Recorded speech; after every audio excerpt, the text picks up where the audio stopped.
Hello, dear students. Very good morning to all of you, and welcome back to our online classes. आज हम बात करेंगे बहुत ही important topic, बहुत ही interesting topic, that is farm planning and budgeting.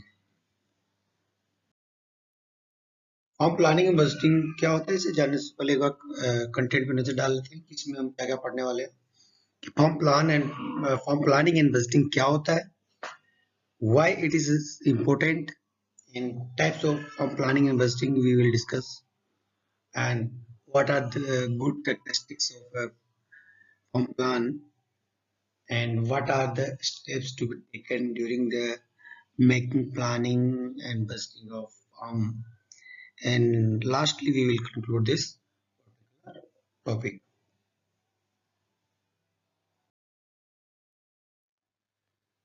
So let's discuss what is farm planning. Before going on farm planning, we should know about the planning क्या होता है. Deciding the activities in advance is known as planning. किसी काम को पहले से ही decide कर लेना कि किस काम को कौन करेगा, कैसे करेगा और कैसे किस तरीके से करेंगे, इससे कितना खर्चा आएगा, कितना फायदा होगा. All activities decide in advance. So a farm plan is a program of total farm activities of farmer drawn up in advance. Farm planning क्या होता है, ये कैसा प्लान होता है जो फार्म की सभी एक्टिविटीज को एडवांस में ही डिसाइड कर लेते हैं. एडवांस में ही हम उसको एक प्लान के तौर पे बना लेते हैं. और उसमें हम क्या करते हैं, उसमें हम उस प्लान में क्या करते हैं, उस प्लान में हम सेट करते हैं ऑब्जेक्टिव कि हमको फॉर्म पे कौन कौन से ऑब्जेक्टिव अचीव करने हैं, कौन कौन से टारगेट्स हमको सेट करके उससे अचीव करेंगे, और वो ऑब्जेक्टिव को अचीव करने के लिए कौन कौन से एक्शन हम लेंगे फॉर्म पे.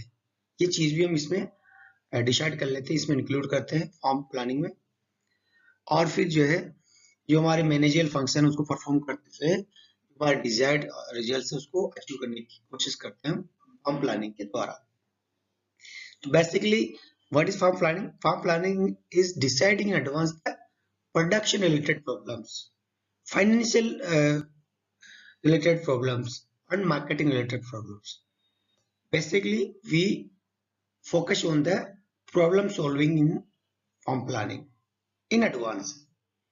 भाई हमको इस साल फार्म ये बिजनेसेस करने हैं, उसमें ये फाइनेंशियल प्रॉब्लम्स आएगी कि कहाँ से पैसा लेना है, कहाँ से कितना पैसा लेना है, किसको पैसा देना है, कहाँ से पैसा जो है हमको लोन लेना है, वो सब चीजें डिसाइड करते हैं. उसके अलावा कि क्या प्रोड्यूस करेंगे, मार्केट में किसकी डिमांड ज्यादा है, किस मेथड से प्रोड्यूस करेंगे, कैसे कॉम्बिनेशन ऑफ रिसोर्सेज हम करेंगे ताकि कॉस्ट हमारा कम आए, और कैसे हम जो है उस कौन से मेथड्स ऑफ प्रोडक्शन हम जो है वहाँ पे यूटिलाइज करने जा रहे हैं.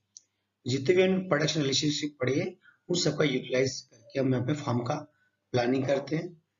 और उसके अलावा मार्केटिंग रिलेटेड प्रॉब्लम्स भी हम फोकस करते हैं कि भाई जब प्रोडक्शन होगा तो हम कहाँ बेचेंगे, कहाँ से हम इनपुट खरीदेंगे, कहाँ पे आउटपुट सेल करेंगे. ठीक है, तो ये सब चीजें जो है हम फार्म प्लानिंग में डिसाइड करते हैं. तो फार्म प्लानिंग का मुख्य जो उद्देश्य है, जो अल्टीमेट ऑब्जेक्टिव है, वो है कैसे हम जो फार्म है वहां से कंटिन्यूस मैक्सिमम नेट प्रॉफिट जो है ले सकते हैं. Profit maximisation is the objective of farm planning. और ये कैसे होता है कि जब हम फार्म प्लानिंग करते हैं तो हमारे बहुत सारे कॉस्ट रिड्यूस हो जाती है. जो फार्म ऑपरेशन से वो टाइम पे होता है, एफिशिएंटली होता है, इफेक्टिवली होता है. तो उससे आपका प्रॉफिटेबिलिटी और प्रोडक्शन दोनों बढ़ने के चांसेस होते हैं.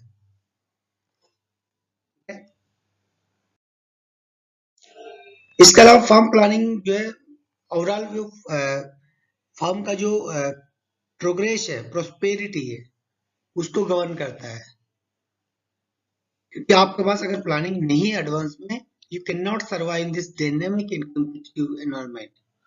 You cannot make good enough continuous maximum profit from the farm.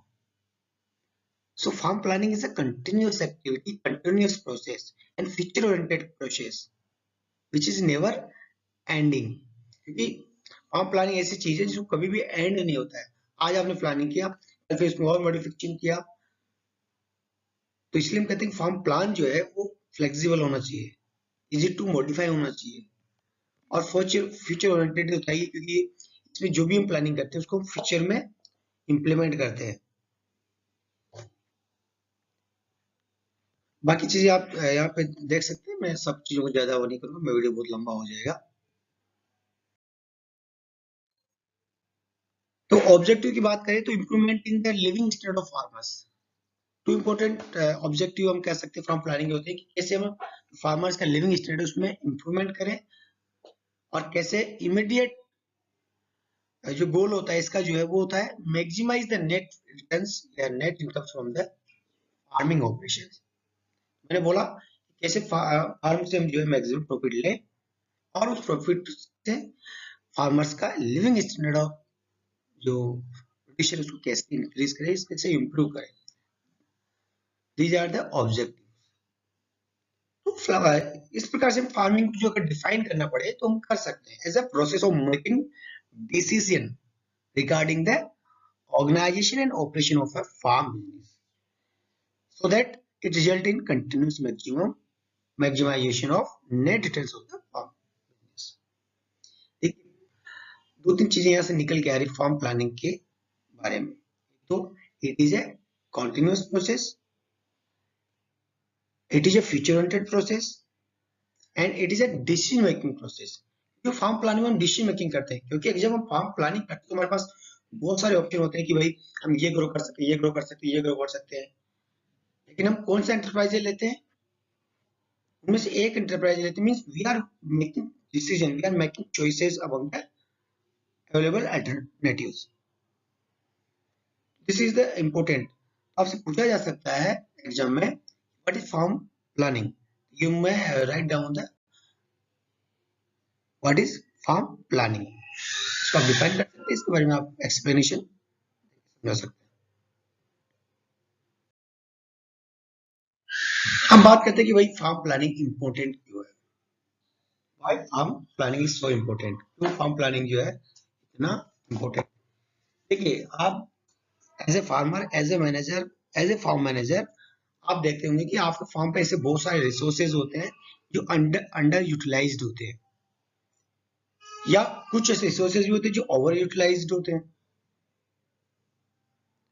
तो जो आपके रिसोर्सेज हो, चाहे ये ह्यूमन रिसोर्सेज हो, चाहे फार्म एंड मशीनरी हो, फार्म मशीनरी हो, या कोई और किसी प्रकार का रिसोर्सेज आपके पास हो, वो यूटिलाइज हो रहा हो, अंडर यूटिलाइज हो रहा हो एंड ओवर यूटिलाइज हो रहा हो, तो ये एक प्रॉब्लमेटिक बात है। हम क्या करते हैं, जनरली फोकस करते हैं कि हमारा जो फार्म में प्रोडक्शन वो ऑप्टिमम प्रोडक्शन हो, इससे हमको मैक्सिमम प्रॉफिट अर्न हो, इसकी बात करते हैं, लेकिन ऐसा हो तो नहीं रहा। तो ये जो ओवर यूटिलाइजेशन और अंडर यूटिलाइजेशन ऑफ रिसोर्सेज हो रहा है, उसको जो है शॉर्ट आउट करने के लिए we have to do farm planning on the basis of scientific ground. और साइंटिफिक ग्राउंड क्या होता है कि बस आपके पास गुड इनफ डेटा होना चाहिए, गुड इंफॉर्मेशन होनी चाहिए, और सारे जो रिक्वाजिट जो रिक्विजिट्स जो होती है फार्म प्लानिंग के लिए वो सारे अवेलेबल होने चाहिए, तभी हम कोई डिसीजन ले सकते हैं ना कि इस फार्म एंटरप्राइज को हम ले या उस 5 एंटरप्राइजेस को ले, डेयरी को ले, फिशरीज को ले, क्रॉप प्रोडक्शन को ले, पोल्ट्री को ले, या सेरिकल्चर को ले, या कोई और प्रकार का एंटरप्राइज हम ले, कैसे पता चलेगा, सबके डेटा हमारे पास अवेलेबल होना होंगे तब ले सकते हैं हम इसमें, तब हम उसको कंपेयर करेंगे। फार्म प्लानिंग कैसे करते हैं आगे हम डिस्कस करेंगे। फिलहाल ये कह रहे हैं कि जो ओवर यूटिलाइजेशन ऑफ रिसोर्सेज है, अंडर यूटिलाइजेशन ऑफ रिसोर्सेज है, उसको छुटाव करने के लिए हम जो है फार्म प्लानिंग करते हैं।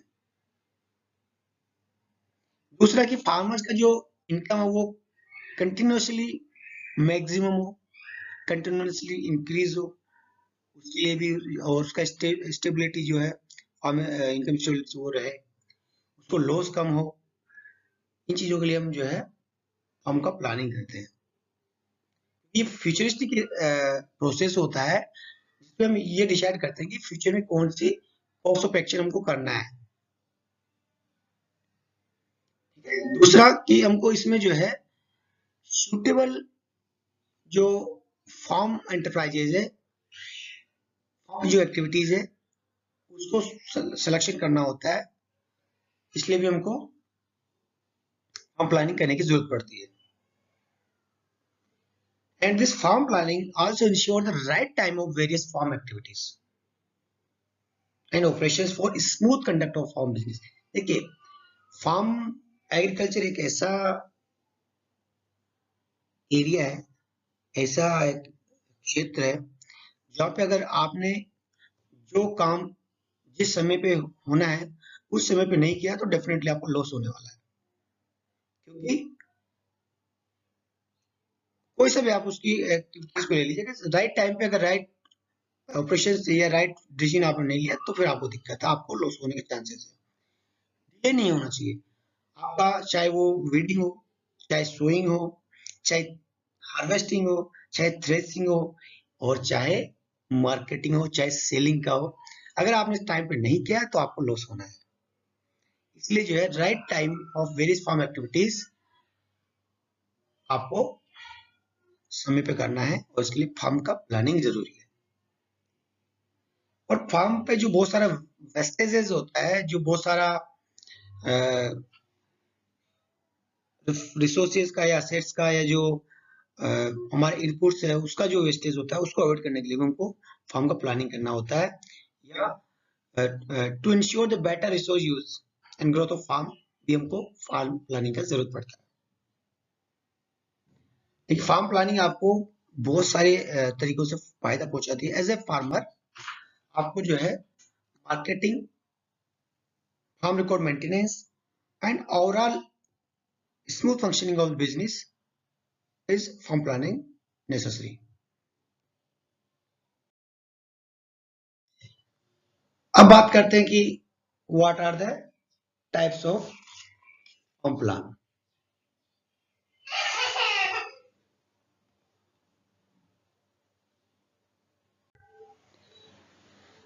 सो before going on types of farm planning, एक चीज हम जान लेते हैं कि एलिमेंट्स ऑफ फार्म प्लानिंग क्या है।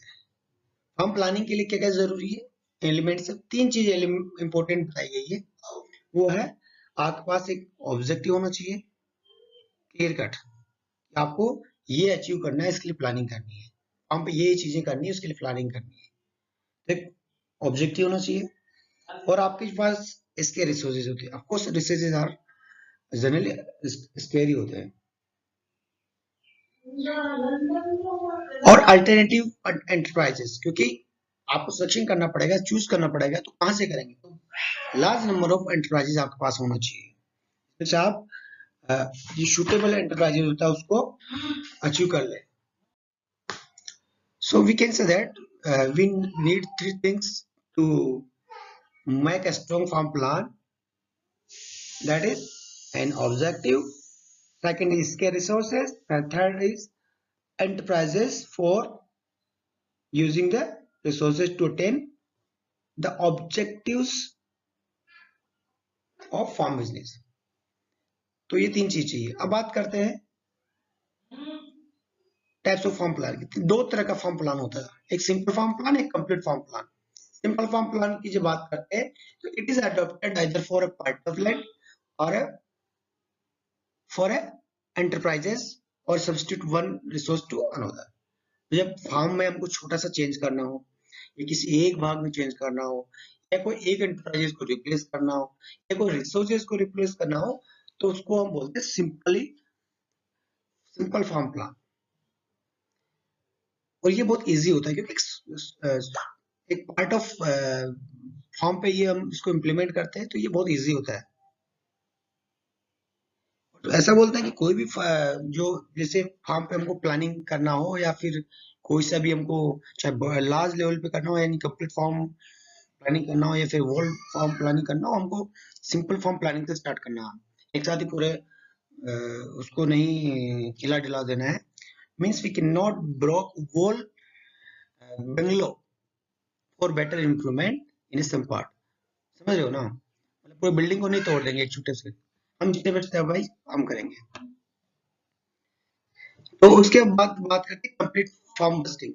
इसमें हम पूरे फार्म को ही जो है तोड़ देते हैं, मतलब पूरे फार्म को ही हम चेंज कर देते हैं। We are making farm plan for whole farm as single step. This planning is adopted when major changes are contemplated in the existing organization. तो हम जो फार्म बिजनेस को ही चेंज करना हो, उसमें कुछ इम्प्रूवमेंट करना हो, तो हम जो है कंप्लीट होल फार्म बस्टिंग या फार्म प्लानिंग करते हैं। जनरली ये करते नहीं, पहले हम सिस्टमेटिकली करते हैं, तो सिंपल फार्म प्लानिंग थी, वन बाय वन ही हम इसमें फॉलो करते हैं। दीज आर इसमें two types of farm plans. अब बात करते हैं कि भाई जो अच्छे फार्म प्लान है उसको कैसे बनाए, उसके क्या कैरेक्टरिस्टिक होते हैं।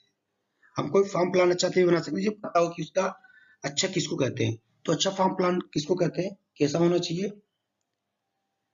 देखिए, सबसे पहले तो वो कि वो फैक्ट बेस्ड होना चाहिए, ठीक है, और रियलिस्टिक इंफॉर्मेशन में बेस्ड होना चाहिए। ऐसा नहीं कि हवा में जो है आप बना दिए, आपने थ्योरेटिकली बहुत नॉलेज ले रखा है लेकिन आपने बना दिया कैसे करना चाहिए, जबकि वो रियलिस्टिक नहीं है, मतलब वो रियल सिचुएशन जो प्रैक्टिकल में वो एप्लीकेबल ही नहीं है। तो a farm plan should be written and based on realistic information available in past farm records. It should be easy to understand. वो फार्मर को समझ में आना चाहिए फार्म प्लान। जो आपके जो लोग हैं, जो फार्म पे जो स्टाफ है, जो ऑपरेशनल स्टाफ है, जो उसको इन्वॉल्व करेगा, उसको समझ में आना चाहिए। तो it should be easy to understand and flexible so that any changes may incorporate as a needed on form. जैसे भी जरूरत पड़े वैसे उसको चेंज कर सकते, उसमें इतनी फ्लेक्सिबिलिटी होनी चाहिए। डेफिनेटली जो आपका फार्म प्लान है वो एफिशिएंट यूटिलाइजेशन ऑफ रिसोर्सेज को फोकस करता हो, और जो वेस्टेज ऑफ रिसोर्सेज है उसको अवॉइड करता हो, ऐसा फार्म प्लान होना चाहिए। It should be avoid excessive risk also and suitable measures should be planned for risk. आप में प्लान को रिस्क नहीं होना चाहिए, ऐसा नहीं कि ये प्लान पे लगा तो सब कुछ चौपट हो, ऐसा नहीं होना चाहिए। रिस्क बहुत तो होना है लेकिन कम होनी चाहिए, और अगर रिस्क है तो उसको कैसे हम मिटिगेट कर पाएंगे, कैसे उसको अवॉइड कर पाएंगे, उसका भी प्लानिंग उसमें होनी चाहिए। And it should utilize farmers' knowledge, farmers' goal, attitude, experience, and consider his likes and dislikes. भाई आप farmers के लिए प्लान बना रहे हो as a agri expert, as a farm manager, as a whatever you are, आप farmers के लिए प्लान बना रहे, तो वो फार्मर्स का लिए जो प्लान बना रहे, तो उस प्लान में जो फार्मर्स का नॉलेज जो है काम आना चाहिए। उस फार्मर्स में उसके और उस फार्म प्लानिंग में जो है फार्मर्स का जो उद्देश्य गोल है उसका भी समावेश होना चाहिए। ऐसा नहीं कि फार्मर्स का गोल कुछ और है और आपने कुछ और ही हिसाब से बना दिए हैं बढ़िया, वैसा नहीं। उसका एक्सपीरियंस, उसका एटीट्यूड, वो किस तरह का है, फार्मर्स प्रोग्रेसिव फार्मर है या नॉन प्रोग्रेसिव फार्मर है, वो क्या पसंद करता है, क्या पसंद नहीं करता फार्म पे, उन सारी चीजों को ध्यान रख के आपको प्लानिंग करनी चाहिए, तभी उसको अच्छा बोलेंगे। इसके अलावा एक बैलेंस कॉम्बिनेशन ऑफ एंटरप्राइज होना चाहिए। ऐसा नहीं कि आपको लगता है कि भाई डेयरी में ज्यादा बेनिफिट है तो डेयरी का अलग सारे एंटरप्राइज आपने दे दिए यहाँ पे है, आप डेयरी में काऊ के दे दिए, बफेलो के दे दिए, गॉड्स के दे दिए, या फिर और मिल्क प्रोडक्शन के सारे एंटरप्राइज आपने इंक्लूड कर, ऐसा नहीं है। बैलेंस कॉम्बिनेशन होना चाहिए कि अगर आपको कोई एक एंटरप्राइज फेल हो जाता है या वो कम रिटर्न देता है तो दूसरा आपको उसको जो है मेकअप कर ले। तो बैकअप हो जाए इसलिए आपको इंश्योर करना चाहिए कि बैलेंस्ड आपका फार्म प्लान होना चाहिए। और बैलेंस कब होगा? जब वो production of food case and food crop से फोकस करेगा, जब वो सोइल फर्टिलिटी को इंक्रीज करेगा, फार्म की इनकम को इंक्रीज करेगा, जब वो distribution and use of labour power water requirement को इंप्रूव करेगा, तब जाके उसको बैलेंस्ड कॉम्बिनेशन ऑफ एंटरप्राइजेस बोलेंगे। And it should be provided the use of latest technology and provisions for borrowing and recommending. Credit. Latest technology का समावेश होना चाहिए, ऐसे नहीं कि टेक्नोलॉजी से दूर हो। फार्मर्स जो है, फार्मर्स को बोरिंग कहाँ से होगा, वो जो कैसे रिपे करेगा लोन को, वो सारी चीजें प्लानिंग में होनी चाहिए। Also provide efficient marketing. Definitely, without marketing, you cannot generate the revenue. अगर efficient marketing is there, you will get the maximum benefit, the increasing income. अब बात करते हैं second part of this video, that is farm busting. Farm busting is nothing. This is the expression of the farm plan in monetary terms. भाई जब हम farm जो planning थे उसको अगर हम मॉनेटरी वैल्यूज में कन्वर्ट कर देते हैं तो वो सिंपल सा आपको फार्म बजटिंग कहलाता है। तो this is the farm budgeting is a process of estimating expected cost, returns and net profit of farm or a particular enterprise. जब हमको फार्म प्लानिंग में क्या करते हैं कि कौन एक्टिविटी कैसे करनी है, कहाँ करनी है, कब करनी है, सभी बता देते हैं। तो उसको करने में, उस फार्म प्लान को इम्प्लीमेंट करने में कितना हमको कॉस्ट लगेगा, उससे कितना रिटर्न मिलेगा और कितना नेट प्रॉफिट हमको होने वाला है, उसी को जो है हम बोलते हैं फार्म बजटिंग। इसको हम ऐसे बोल सकते हैं कि भाई जो फार्म प्लान है उसको इम्प्लीमेंट करने से पहले हम उसको टेस्ट करते हैं मॉनेटरी टर्म्स में कि भाई अगर हमको जो पेपर पे अगर हमको फायदा हो रहा है तो डेफिनेटली वो फार्म पे भी हमको फायदा होने वाला है। तो it involves the tasting a new plan before implementation in order to ensure that it means proposed plan will improve the profit of farmer. समझे चलो? चलिए टाइप्स ऑफ फार्म बजट करते हैं। फार्म बजट जो है 3 प्रकार का आपको देखने को मिलेगा और कई जगह पे 2 प्रकार का बताते हैं, बट आप 3 प्रकार का पढ़ लीजिए, ज्यादा पढ़ेंगे तो कोई दिक्कत नहीं है। एंटरप्राइज बजट क्या होता है, पहले तो जान लेते हैं एंटरप्राइज क्या होता है। एंटरप्राइज का मतलब क्या होता है कि कोई भी क्रॉप, कोई भी लाइव स्टॉक कमोडिटी जिसको हम फार्म पे प्रोड्यूस कर रहे हैं वो आपका एंटरप्राइज होता है। तो एंटरप्राइज बजट क्या हुआ, it is an estimate of all income, expense associated with the specific enterprises and estimate of its profitability.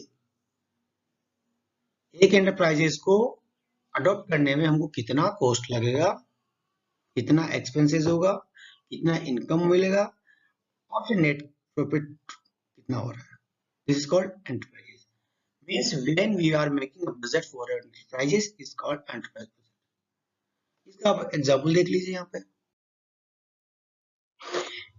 ये ग्राउंडनट का एज ए एंटरप्राइज हम लिए हैं और इसका एक ये यहाँ पे एग्जांपल है, भाई आपको कितना यील्ड मिल रहा है, फिर कितना कॉस्ट मिल रहा है, कॉस्ट में भी कितना वेरिएबल कॉस्ट है, कितना फिक्स कॉस्ट है, फिर टोटल कॉस्ट कितना आ रहा है और फिर एस्टिमेटेड प्रॉफिट कितना हो रहा है। इसको निकालने का सिंपल सा तरीका है। यील्ड निकालने के लिए आप जो यील्ड है उसको मार्केट प्राइस से मल्टीप्लाई कर लीजिए, वेरिएबल कॉस्ट और फिक्स्ड कॉस्ट को प्लस करने से आपको टोटल कॉस्ट मिल जाएगा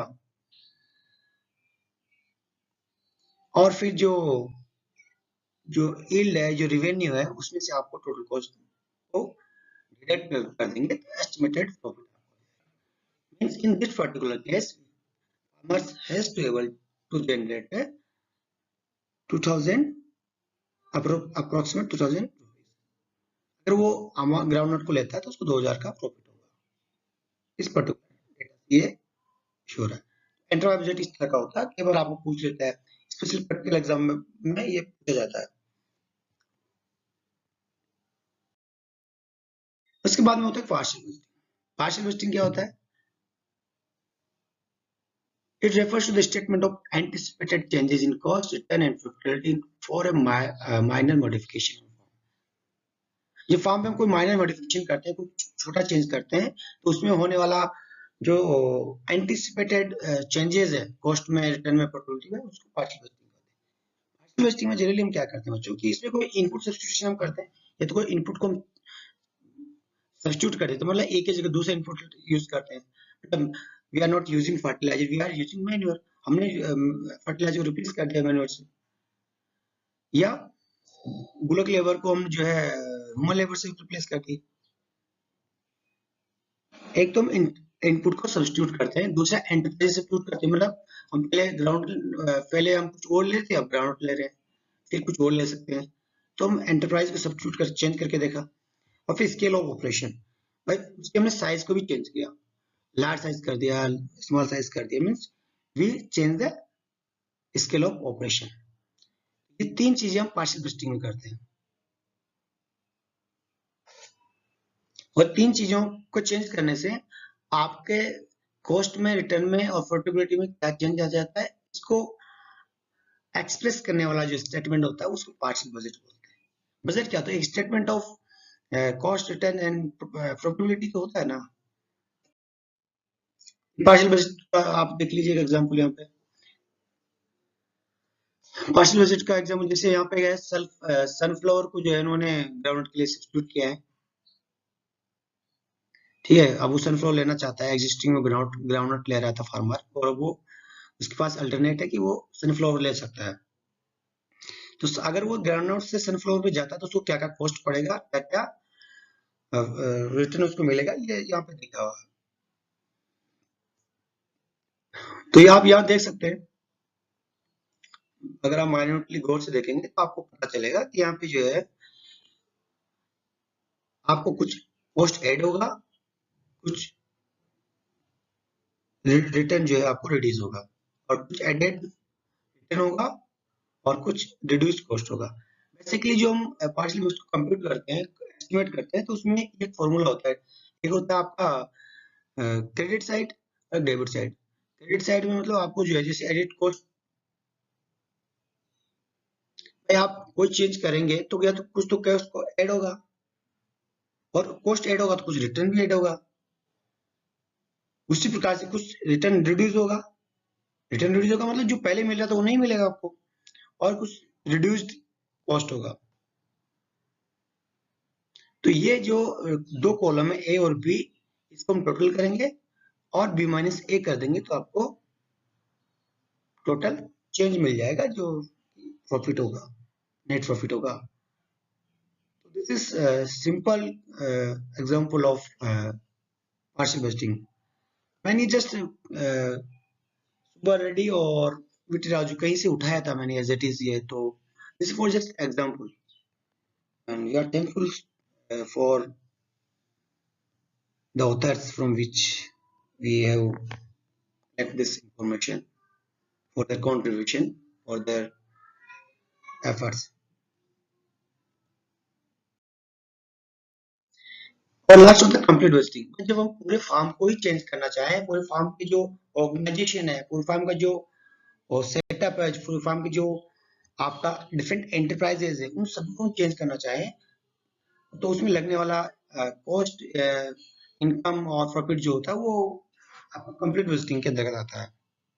इसको हम टोटल फार्म वेस्टिंग भी बोलते हैं, क्योंकि इसमें टोटल फार्म भी हम प्लानिंग एंड वेस्टिंग करते हैं, और सारे फार्मर्स, सारे जो क्रॉप्स हैं, लाइक क्रॉप प्रोड्यूसिंग मेथड्स हैं, एस्टिमेटेड कॉस्ट एंड रिटर्न, सारा सब कुछ हम इसमें जो है कंसीडर करते हैं।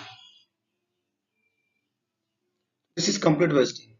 कंप्लीट वेस्टिंग में जितने भी जैसे फार्म पर डिफरेंट एंटरप्राइज होते हैं, हम सबको चेंज करने की कोशिश करते हैं इसमें, और सबको चेंज कर बेटर प्लानिंग करते हैं, और बेटर प्लानिंग करने के बाद we have to allocate the budget कि किसमें कितना कॉस्ट जाएगा, कितना बेनिफिट आएगा, और फिर हम उसको डिसाइड करते हैं कि इट इज प्रॉफिटेबल और नॉट।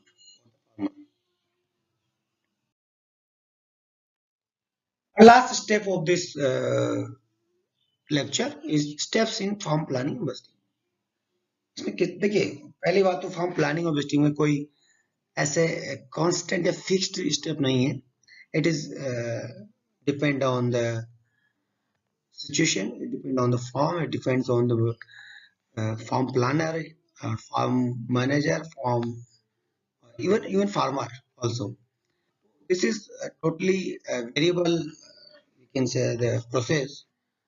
लेकिन यहाँ पे कुछ steps दिए हुए हैं for the help of students, for better understanding, for the help of the planner, for making the system farm plan.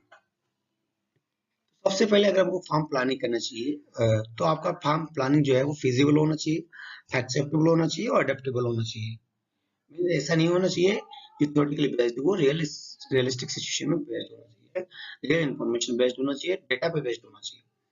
तो ये सब रियलिस्टिक प्लान बनाने के लिए हमको इन स्टेप्स के थ्रू जाना होगा। तो आप यहाँ पे जो है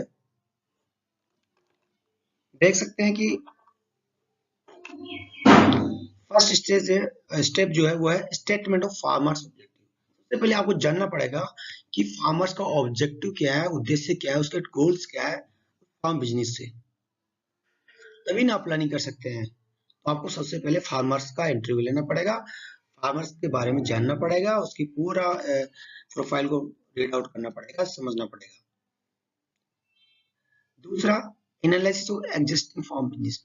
उसके बाद में आपको फार्म का जो एग्जिस्टिंग फार्म बिजनेसेस है, जो फार्म पे वो जो बिजनेस ले रहा है, जो एंटरप्राइजेस वो ले रहा है, उनको एनालिसिस करना पड़ेगा, उनको स्टडी करना पड़ेगा कि भाई इनमें क्या वीकनेस है, क्या स्ट्रेंथ है और इसको क्यों चेंज करना चाह रहा फार्मर। कमियां दिखेंगी, उसके कुछ कैरेक्टरिस्टिक आपको जानने को मिलेगा जो प्रॉब्लमेटिक है, उसको फिर आप उस आधार पे आप आगे प्लानिंग कर सकते हैं।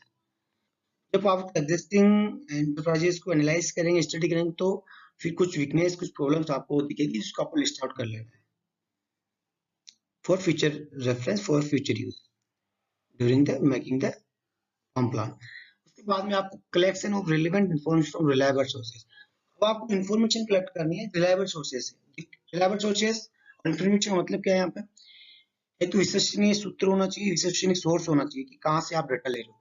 मान लो आपको मार्केट प्राइस पे डाटा लेना है, तो कहाँ से लोगे, तो वो आपके सोर्स होना चाहिए जहाँ पे रिलायबल सोर्स हो, चाहे गवर्नमेंट के सोर्स हो या प्राइवेट के, लेकिन रिलायबल हो कि वो ऐसा मैनिपुलेटेड डेटा ना हो, नहीं तो फिर आपको मैनिपुलेटेड प्लान बनेगा। आप कंपेयर करेंगे ना, तो जो मार्केट प्राइस आपको देखेंगे, कॉस्ट आप देखेंगे सबका, तो कॉस्ट के और प्राइसेस के डेटा चाहिए तो आपको रियल चाहिए। फिर आपको देखेंगे कि फार्म पे जो रिसोर्सेज है वो कितने, उसको असेसमेंट करेंगे उनका आप, और फार्म इन्वेंटरी का लिस्ट आउट करेंगे, फार्म इन्वेंटरी कौन कितनी इन्वेंटरी पे अवेलेबल है, उनके पास अवेलेबल है। क्योंकि आपको पता चलना चाहिए फार्मर्स को प्लानिंग कर रहे हैं तो आपके पास कितने रिसोर्स अवेलेबल है और कितनी जरूरत पड़ने वाली है। जरूरत पड़ेगी मतलब आपको खरीदना पड़ेगा, तो पहले आपको देखना पड़ेगा आपके पास कितने अवेलेबल है। तो ये कैसे पता चलेगा, जब आप असेसमेंट ऑफ फार्म रिसोर्सेज और फार्म इन्वेंटरी करेंगे तो। फिर आपको identification of enterprises to be included. अब आपने सारी बैकग्राउंड इन्फॉर्मेशन कलेक्ट कर ली, आपने वीकनेसेस जान ली, फार्मर्स का ऑब्जेक्टिव जान लिया, फार्मर्स का एटीट्यूड एक्सपीरियंस सब कुछ जान लिया, प्रोफाइल आपने रीड आउट कर लिया। उसके बाद में अब आपको, अब इसके आधार पे कौन कौन से एंटरप्राइज हम इंक्लूड कर सकते हैं। आपने फार्मर से पूछा होगा, आपने अपना भी दिमाग लगाया होगा कि ये एंटरप्राइज लेने से इनको प्रॉफिट हो सकता है, तो आपने बंच ऑफ एंटरप्राइजेस आपने आइडेंटिफाई कर लिए होंगे कि हम इनमें से कौन सा बेटर होगा वो लेना है। अब क्या करना है, उसके बाद में जो है सारे एंटरप्राइजेस को हम स्टडी करेंगे, उसमें से उसके वीकनेस, उसकी स्ट्रेंथ सब जानेंगे, और जो मेजर रिस्क है उनके साथ एसोसिएटेड है उसको, प्लस उसकी पॉसिबल सॉल्यूशंस को लिस्ट आउट कर लेंगे। फिर क्या करेंगे, फिर preparation and examination of alternative plan. फिर उसका जो है हम प्लानिंग करेंगे कि भाई किस तरह से जो है, अगर ये लेते हैं तो इसके लिए हमको कहाँ से सीड खरीदना है, कहाँ से अदर फार्म इनपुट्स खरीदना है, किस तरह का पैकेज और प्रैक्टिस करना है। तो अल्टरनेटिव प्लान हम बना लेते हैं बहुत सारे, ठीक है। फिर क्या है, preparation of farm map and profitable chart of plan. ये सारे चार्ट इसका एक पूरा मैप बना लेते हैं, और उसमें कितना प्रॉफिटेबल, किससे कितना प्रॉफिट होने वाला है उसका एक मैप बना लेते हैं, उसका एक टेबल बना लेते हैं, जिससे हमको एक एक समराइज वे में आपको एक जगह पे सारी चीजें, सारे डेटा आपको मिल सके। और फिर क्या करेंगे, उसमें से जो बेस्ट प्लान है, you best means best suited to your situation, best suited to your locality, best suited to farmers objectives, best suited to the farmers available resources। ये जो लिमिटेशन के साथ जो उनको बेस्ट सुटेबल फार्म प्लान है उसको selection कर लेंगे, वो तो एक ही होगा, एक ही प्लान। तो बहुत सारे प्लान बनाए, उनमें से आपने एक सिलेक्ट कर लिया, और उसके बाद में फिर उसको इम्प्लीमेंटेशन करने के लिए फार्म पे जो डिफरेंट रिस्पॉन्सिबल पर्सन है उसको हैंड आउट कर दिया, तो फार्मर्स को या फिर उसके जो एम्प्लॉयज उनको आप हैंड ओवर करते हैं और वो इम्प्लीमेंटेशन ऑफ फॉर्म प्लान पे फिर फोकस करने की जरूरत है। These are some basic steps in farm planning and budgeting. तो this is how about we do farm planning and farm budgeting.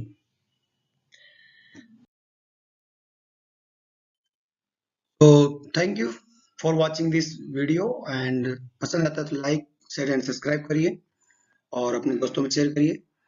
और specially I would like to thanks to the authors of the book like V T Raju and Subba Reddy साहब, उनको धन्यवाद देना चाहूंगा जिनकी book से मैंने ये आपको कंपाइल करके ये वीडियो आपके पास सामने लेके आया हूँ। Thanks to them and thanks to you for watching this video and giving your precious time to me. Thank you guys. Stay safe, stay happy at home.